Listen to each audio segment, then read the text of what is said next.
If the ad platforms that you're investing your business's money in suddenly shut down tomorrow, how much new revenue would your business have start coming through? Again, if you don't have those ads running all together, for a lot of companies, it would be a big fat zero.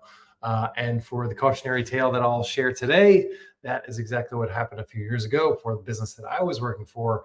We were completely dependent on Facebook ads, and when they were running and running well, the business was doing well and it was profitable. But what we saw happen, particularly a few years ago, is that there were periods where over the weekend where it was a big moneymaker for this business.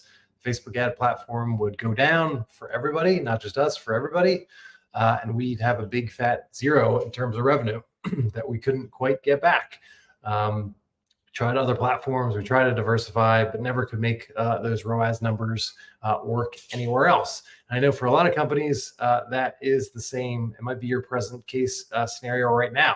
You might be completely dependent on YouTube or TikTok or Facebook. And if one of those platforms goes down, you are completely at the mercy of those companies getting it back and running again. Or maybe you're running through and having compliance issues. That was another issue that we had with the same business. Is one day our ad copy was compliant, the next day it wasn't compliant. We didn't know why. We didn't know what we had to change. We'd been running the same ad copy for years and it was completely fine and had been blessed by some of the support staff, compliance staff there. But the next day it changed all along the way. So the point is that, again, you're running a business that's completely dependent on these other app platforms. And if they go down, kind of like think about electricity, that rolling blackout that might happen. If they black out, your entire business blacks out at the same time. And again, kind of the cautionary tale is the business that I'm talking about that I worked for eventually went out of business for a whole host of reasons. But one of the reasons was these ad platform blackouts that we experienced over several different weekends. I don't know how many it was, probably at least 4 or 5 over that year, where we had $0 in revenue coming through. We didn't have that backup generator that you would kind of think of. We didn't have a backup plan that was in there. And kind of sharing this with you as a cautionary tale. So the good part is that since that time, I found that backup generator. I found that way to generate additional profit centers. So you can kind of start stacking profit centers on top of each other. So if you are advertising on Facebook or TikTok or YouTube, and one of those goes down, no problem whatsoever. We've got an additional profit center that's always bringing in revenue, that's always paying for expenses and payroll and doing all those things. Maybe your profitability will go you're obviously probably going to take a hit in terms of year over year revenue, year over year profit, but the business isn't going to be hurt materially because you've got other profit centers working along the way. So, and it really came through, again, the process for kind of finding this was in working for this business where we saw kind of those ad platform blackouts. Is I started going back to all those leads and buyers that we had accrued over years and years and years.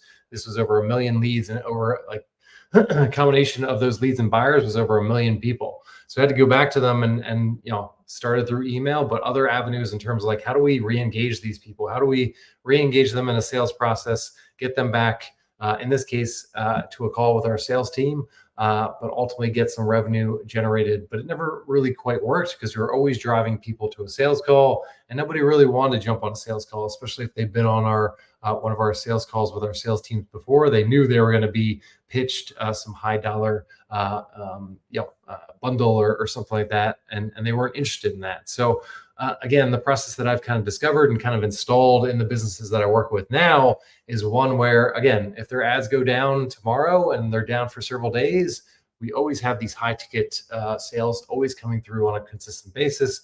We've developed additional profit centers, kind of like, think of them as like apple pies in your business. You get a nice revenue and profit from the ads that you're running, but these are additional profit centers that you didn't even have access to before. We're re-engaging with those leads that you've already accrued over the years. Maybe you've given up on these leads.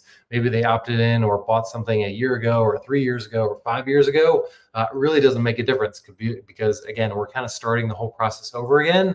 but we know they were interested at some time in your product or your opportunity, and kind of starting that whole process over in terms of like putting a new opportunity in front of them, but not asking for them to invest any time, not having to jump on a sales call. We do everything via a one-to-one email conversation or DM conversation or SMS type of conversation. It's a process that is completely fluid. And again, if we can stack these profit centers along the way, so the first profit center might be your email list, where you're kind of accruing these leads along the way. You might have gotten some phone numbers along the way from buyers or leads. SMS is another avenue as well. Other businesses, you might have a school community, you might have a Facebook group community, you might have a Mighty Groups, Mighty Networks community. All those different communities, all those different assets are ways that we can kind of use the process that I'm talking about to put a new opportunity in front of these leads and buyers that you've accrued over the years. Kind of call them trash can assets because you kind of put them out to the curb, but you know there's some level of value to them, but you just don't know how to re-engage them and monetize them. So most people send them emails, send follow-up SMSs. They may have their sales team call these leads and buyers, but the success rate of that is probably less than 1%, as I've seen over the time. So with my process, we're kind of re-engaging them, bringing them back into the fore, and presenting a new opportunity, again, in terms of your high ticket coaching program, and having a conversation with them, getting an idea of where they're coming from, where their priorities are. So if their problem and solving that problem doesn't line up with the coaching program, the high ticket coaching program that you have, we can kind of put them off to one side. Another thing is, like, again, not everybody's going to be able to afford a 10, 20, 30K type of program. That's perfectly fine. We're going to put them to the side, but it's a way of kind of going through all those leads that you've kind of accrued over time. So like, again, another story that I would tell you is like, my family's moving at the end of this week. We've kind of accrued a lot of different stuff in the place that we've lived over the last few years. So we're kind of going through this week, me especially, is going through all that stuff that we've accrued over the years that we don't use anymore. And we're figuring out like, okay, like this is the stuff that we want to continue to keep in our apartment. This is stuff that we don't. This is stuff we're going to donate along the way. In the same way, you should be kind of going through the process that I have in terms of like going through your leads and buyers. Like, okay, how can we separate those people that are ready to buy, that are ready to move up to your high ticket type of program by really engaging them a little bit more proactively, putting your offer in front of them, engaging them, seeing what questions, objections they might have. And again, doing it on their time, where we're not asking them to jump on a 45-minute or an hour sales call, putting them into a high pressure type of situation. We're really putting the right opportunity and the right offer in front of them and having a conversation with them back and forth. And for some people, it might not be the right fit. And in that circumstance, me and my team are going to spend a ton of time with them. Where we are going to focus a lot of our time and effort is with those people that, again, might have opted in or bought a product from you one year ago, 3 years ago, but they still have that problem, that bleeding neck problem that they originally might have bought something for or opted in for one of your ads, and they still need your help. So in kind of providing a new angle, a new opportunity, and kind of answering those questions and objections that they might have had. That maybe they didn't jump on a sales call because they couldn't find the right time, or they didn't like the salesperson and they said no at the time. This is just another opportunity to re-engage them. And again, move those people through that are ready to buy right away and just needed that new opportunity. The right offer in front of the right person at the right time can be an easy, quick sale. And we're not gonna spend a ton of time on those people. We're just gonna move them through pretty quickly. All those other people that they've kind of given up on solving their problem, or maybe they solved it through everybody else. Let's put them to the side on another platform. Like, let's put them over the side over here. We're not going to spend a ton of time. We're really going to engage those kind of people in the middle. Like, okay, like maybe they haven't solved the problem yet. They still have a high priority of solving that problem, but they have a few things they want answered. They want some social proof to let them know that, okay, like, can this help me in my unique situation? Maybe they have some concerns about the cost and prioritizing that over something else. Like, whatever it is, if we can kind of personalize and have that one-to-one sales conversation in a way that makes it easy for them, again, via email, SMS, or just like a direct message on whatever platform you have. Again, they can spend the time when they have it to respond back. I can do the same from my side, and it makes it really easy to kind of categorize different leads that you've kind of accrued and buyers that you've accrued along the way. Move those people through to your 10, 20, 30K type of offer. Separate those people that aren't the right fit right now, and really deal with those people in the middle it might take a few weeks for those people in the middle to go back and forth in terms of that conversation. But with my process, we're always following up. We're also always creating some urgency and some scarcity to move them along the process.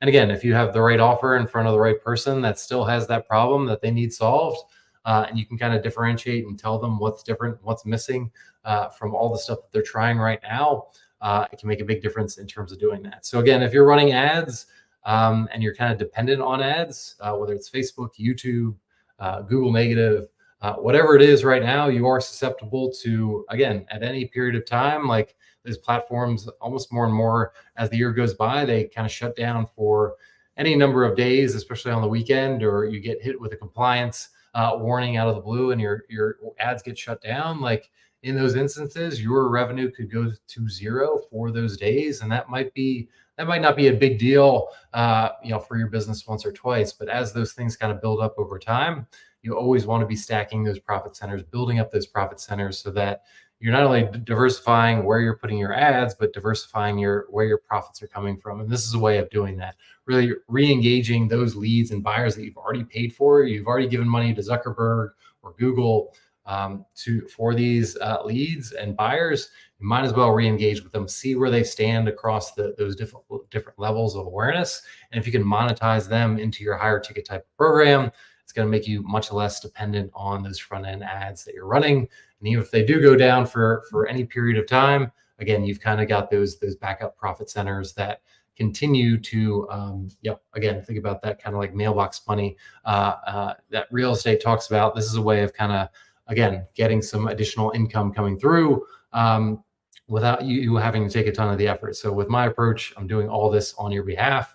I'm doing the selling, I'm doing all the copywriting. So engaging with these leads on your behalf and kind of delivering these high ticket clients for you on a silver platter when it makes most sense on a ongoing basis. So every month being able to insert my process at some point, where your sales team has kind of given up on those leads. It's usually around 15 days or 30 days. I can insert my process in there at that point, re-engage with those leads, reactivate them as part of the sales conversation, and close them in a very complementary way to what your sales team might be doing right now. So if that seems interesting, feel free to drop me a comment below or reach out to me directly. Hit that like button. Again, take a look at how dependent are you on your ads and your sales team closing things to generate that revenue, and how beneficial would it be to kind of further diversify your profit streams and your high ticket revenue generation with an additional process that's, again, very complementary. And from my perspective, I take all the upfront and investment and risk on. So again, happy to test out this process and see if it works for your leads and your buyers that you've accrued over time.